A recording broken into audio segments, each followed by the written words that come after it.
Purim Somayach, happy Purim. Are you ready for some Purim Torah? Listen, you know that big ball in the sky? The bright one. The sun, Hashem's sun. It's a huge furnace and it's burning fuel at a very fast rate. You want to know how much? Well, equivalent to setting off 1 trillion atom bombs per second. Do you know what 1 trillion is? Do you know what an atom bomb is? Well, 1 trillion is 1,000,000 million. And an atom bomb is like setting off 100,000 tons of TNT.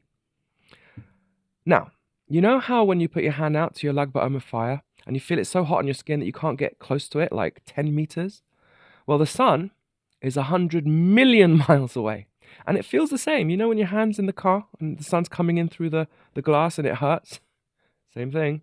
Think about how far away it is. So that's how amazing the sun is. Now, the sun shines its light on the earth, causing the plants to grow, which provides food for all. So good, right?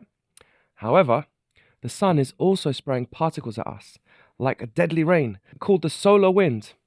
These particles are traveling at 1,000,000 miles per hour. If it weren't for our atmosphere, the very air we breathe, shielding us from this solar wind, the earth would be scoured clean by it, and all life would end within hours. Instead, these invisible, deadly particles collide with the upper atmosphere and turn into harmless, dazzling light, dancing atop the sky, known as the aurora borealis. Aurora borealis. This breathtaking phenomena contains a deep secret about Purim. On Purim, Haman planned a dark decree, but just as the aurora turns hidden particles into light, the very Ra he intended was transformed into salvation. This is the secret of Nahafachu. The evil itself was transformed into light. This is the secret of Aurora Borealis. Aurora, cursed is evil. Borea, come and see. Lace, there isn't any. It's all just hidden light. This is the secret of Ad Lo Yada Bein Aro Haman Levaruch Mordechai. Aro Haman, who is the epitome of evil, that's the same as Baruch Mordechai, the epitome of good. There is no evil, just good. Everything is from Hashem, and all that comes from Him is good. For example, this deadly solar rain actually helps shape the magnetic field of the Earth, preventing other deadly cosmic radiation from getting through and harming us. It also plays a role in cloud formation, which provides good, life-sustaining rain. It's also magnificently beautiful. They originate from the sun, which is a mashal for Hashem, in Tanya, Shai Hayichud Ve'emunah, reminding us, even in the darkness, that Hashem is there, and is the God of darkness as well as light.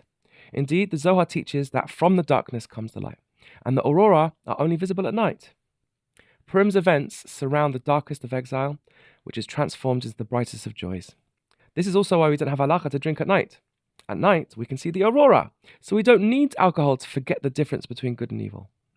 That's right. That's why we have a mitzvah to drink on Purim, to the point of Ad Lo Yada. A very hard thing for us to understand. Why do we need to get drunk to the point where we can't understand the difference between good and evil? Well, there are statements in the deep sources that, from Hashem's exalted point of view, there is no difference between good and evil. Does that really mean that He doesn't care about good and bad, right and wrong? Chas v'shalom. That's the mistake Haman made when he tried to break the 50th gate of Bina and cast the lots, tapping into the randomness of above Teva, beyond Seichel, and appealing to the creation on the level of Tohu, where good and evil don't matter.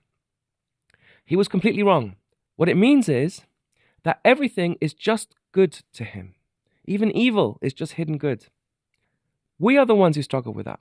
So the lesson of Purim, of Nahapachu, the alcohol, and indeed the aurora, get us out of our Seichel, higher than Seichel, to the point of understanding Ein Od Milvado.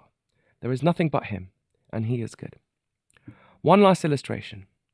Does this mean that there's no difference between Aurora Mordechai and Baruch Mordechai?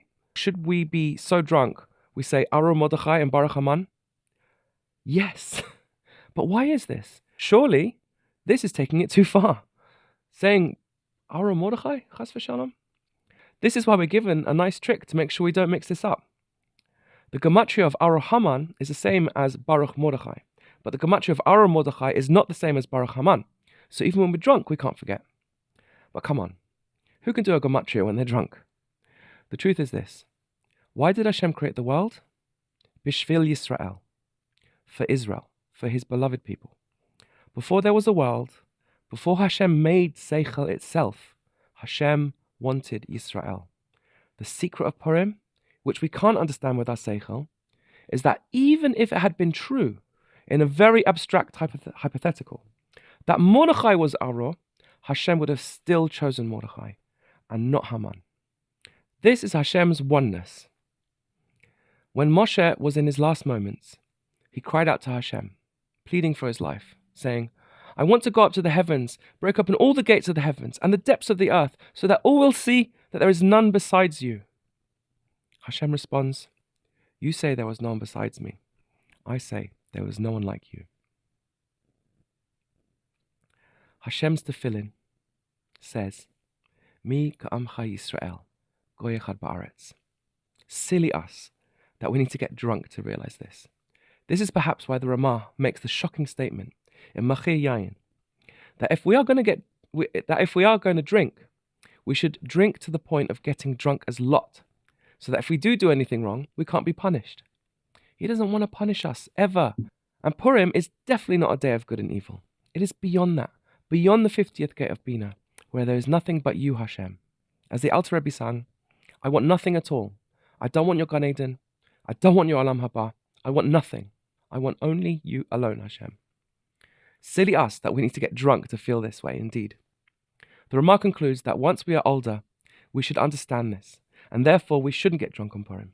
We don't need to get drunk to understand this. However, the Gemara in Rosh Hashanah says that King Shlomo made the mistake of thinking that he had reached the 50th gate of Bina and tried to issue judgments of the heart, meaning he felt that he'd integrated Torah so much that he doesn't even need to think anymore. His heart will do the right thing. And he was injured for this. Only when the Mashiach comes and transforms the darkness into light and smashes the 50th gate of Bina, and Hashem comes and collects all the holy sparks, will we be able to come to that day when it is all Purim. Bayom hahu yeh Hashem echad u'shmo echad. Purim Somayach. And by the way, for a quick bonus, what about Aurora Zeresh? Well, that's the Aurora Australis, which is the Aurora Borealis of the South Pole. This hints at Zeresh, Haman's evil wife. Even though Haman was a northern phenomena, she tried to lead him south. So what does it mean? Aurora Ishtrales. Ishtar Ra'ah Les. There is no true evil, not even an evil wife.